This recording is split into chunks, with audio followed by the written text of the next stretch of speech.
तो गाइज मैंने 30 डे का चैलेंज लिया है एनिमे ड्राइंग्स का। तो आज मेरा है डे 1। तो गाइज आज है डे 1। तो आज मैं बनाने वाला हूँ सुकूना। तो चलो। तो गाइज ये मेरे डे 1 का पहला ड्राइंग सुकूना।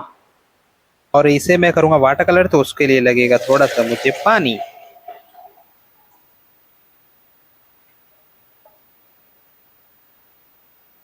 फिर हो गए अपना सामान लेके रेडी स्टार्ट करने के लिए।